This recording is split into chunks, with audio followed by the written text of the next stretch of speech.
बिस्मिल्लाहिर्रहमानिर्रहीम। मोहतरम सामीन व नाज़रीन, अस्सलामु अलैकुम वरहमतुल्लाहि वबरकातुहू। उम्मीद करता हूँ बख़ैर व आफ़ियत होंगे। अल्लाह ताला आप सबको अपनी हिफ्ज़ व अमान में रखे। ज़िलहज का महीना शुरू हो चुका है। ज़िलहज का महीना शुरू होते ही हज़रत इब्राहीम और हज़रत इस्माईल अलैहिस्सलाम के तज़किरे शुरू हो जाते हैं और उन्हीं की याद में मुसलमान क़ुरबानी के फ़राइज़ सर अंजाम देते हैं। आज की इस मुख्तसर वीडियो में हमने 3 बातें समझनी हैं। सबसे पहली बात, क़ुरबानी का असल मकसद क्या है। नंबर 2, क़ुरबानी कब और कहाँ से शुरू हुई। नंबर 3, क़ुरबानी करने वालों के लिए सबसे बुनियादी और अहम शर्त क्या है। इंतहाई अहम वीडियो है, इसको मुकम्मल ज़रूर समाअत फरमाइएगा। सबसे पहली बात, क़ुरबानी कहाँ से शुरू हुई।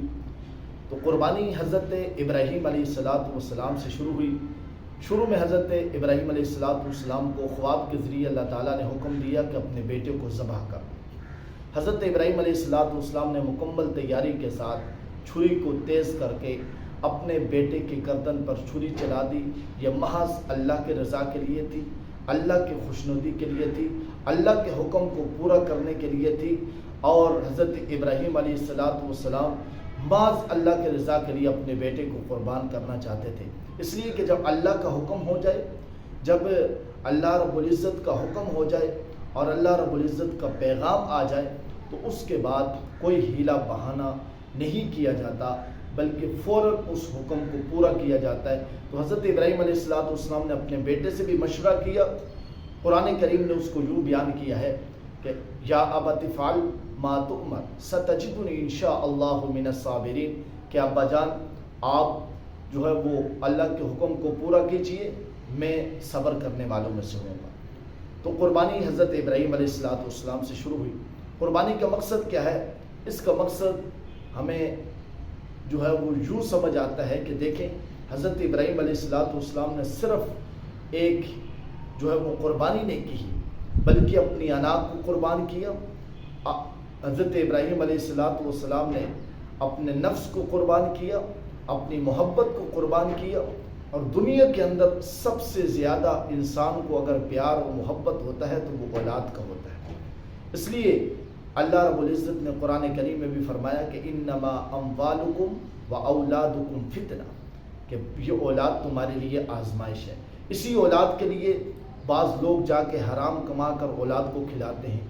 इसी औलाद के लिए बाज़ लोग जाकर मुशक्क़तें बर्दाश्त करके इसी औलाद के पेट पालने के लिए लगे रहते हैं। सुबह और शाम लोग इसी औलाद के लिए लगे रहते हैं। तो इसी औलाद को, औलाद में से नबी बेटे को और अफसल बेटे को, कायनात में सबसे अफसल दर्जा जो है वो अम्बिया का है। तो सबसे अफसल दर्जा अम्बिया का है। नबी बेटे को क़ुरबान करने के लिए अल्लाह ने जब हुक्म दिया तो हज़रत इब्राहीम अलैहिस्सलाम ने कोई दूसरी बात नहीं की, नहीं हज़रत इस्माईल अलैहिस्सलाम ने कोई दूसरी बात की। तो इससे हमें ये पैगाम मिलता है कि हम जो क़ुरबानी करें तो ये भी महज अल्लाह के रज़ा के लिए हो, अल्लाह के हुक्म को पूरा करने के लिए हो। और इस क़ुरबानी में हमारी लिल्लाहियत, हमारा इखलास, हमारा तक़वा और हमारी खुलूस नीयत वाज़े तौर पर ज़ाहिर हो।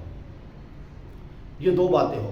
तीसरी बात कि क़ुरबानी के लिए सबसे बुनियादी और अहम शर्त क्या है। इसको मिसाल के ज़रिए समझिए कि जब हम नमाज पढ़ते हैं, अगर नमाज के अंदर किसी ने नमाज से पहले दिल के अंदर भी नीयत नहीं की तो उसकी नमाज अदा नहीं होगी, भले वो कितने ही फ़राइज़ अदा करता रहे।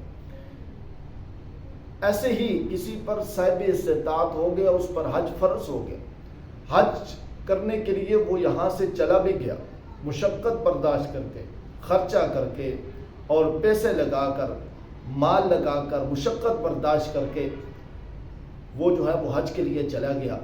हज उसने अदा कर दिया, लेकिन उसने नीयत नहीं की हज की, तो उसका हज भी अदा नहीं होगा। ऐसे ही अगर रमज़ान के रोज़े हैं तो सुबह से लेकर शाम तक वो खाए पिए से रुका रहा, ख्वाहिशात से रुका रहा, रोज़े के तमाम हुकूक पूरे किए, लेकिन उसने अगर रोज़े की नीयत नहीं की तो वो रोज़ा अल्लाह के दरबार में काबिल कबूल नहीं है। ایسے ہی قربانی ہے کہ قربانی کے لیے اگر کسی نے نیت اللہ کی رضا کے لیے قربانی کی نیت نہیں کی تو اس کی قربانی ادا نہیں ہوگی۔ دوسری بات، اگر اس کے دل کے اندر ذرے برابر بھی دکھلاوا مقصود ہے، ریاکاری مقصود ہے، اور آج کل جو قربانی کی جاتی ہے صرف ایک رسم اور رواج کو پورا کرنے کے لیے ہم لوگ قربانی کرتے ہیں، ایسی قربانی اللہ کے ہاں قابل قبول نہیں ہوتی۔ قربانی کا مقصد ایک ہی ہونا چاہیے، اللہ کی رضا کے لیے، نبی کریم صلی اللہ علیہ وسلم کی سنت کے اتباع کرتے ہوئے میں قربانی کر رہا ہوں اور اللہ کے حکم کو پورا کر رہا ہوں، بس یہ نیت ہونی چاہیے۔ اس میں اگر دکھلاوا مقصود ہو، دوسروں کو جو ہے وہ نیچا دکھلانا مقصود ہو، علاقے میں اپنا نام بڑھانا مقصود ہو، تو یقیناً یہ جانور تو ذبح ہو جائے گا لیکن اس کی قربانی ادا نہیں ہوگی۔ اس لیے ابھی 9 دن باقی ہیں، تو سب سے پہلے جانور کو خریدنے سے پہلے ہی ہمیں ہماری نیت اللہ کی رضا کے لیے اس جانور کو عید الاضحیٰ کے دن قربان کرنے کی نیت ہونی چاہیے۔ جب ہماری نیت خالص ہوگی، ہمارا تقویٰ ہوگا، تو اللہ رب العزت اس کا ثواب بھی ہمیں عطا کریں گے، اور اس کا جتنی نیت خالص ہوگی اتنا ہی اللہ رب العزت اجر و ثواب عطا کرتے ہیں۔ جیسے کہ اللہ تعالیٰ نے قرآن کریم میں بھی واضح طور پر ارشاد فرمایا، لَن يَنَالَ اللَّهَ لُحُومُهَا وَلَا دِمَاؤُهَا وَلَكِنْ يَنَالُهُ التَّقْوَىٰ مِنكُمْ، کہ اللہ رب العزت کو نہ تمہارے گوشت کی ضرورت ہے نہ خون کی ضرورت ہے، صرف اللہ رب العزت تمہاری للہیت دیکھنا چاہتے ہیں، تمہارا تقویٰ دیکھنا چاہتے ہیں، تمہارے خلوص نیت دیکھنا چاہتے ہیں کہ تم کس کی رضا کے لیے جانور کو قربان کرتے ہو۔ تو اس لیے ہمیں نیتوں کو خالص کرنا چاہیے۔ آج کی اس ویڈیو میں ہم نے یہ 3 باتیں سمجھی، امید کرتا ہوں کہ آپ ضرور اس سے مستفید ہوں گے، آپ ضرور اس سے استفادہ حاصل کریں گے۔ اللہ رب العزت سے دعا ہے کہ ہمیں قربانی کے تمام احکامات کو سمجھ کر عمل کرنے کی توفیق عطا فرمائے۔ جزاک اللہ خیرا فی الدارین۔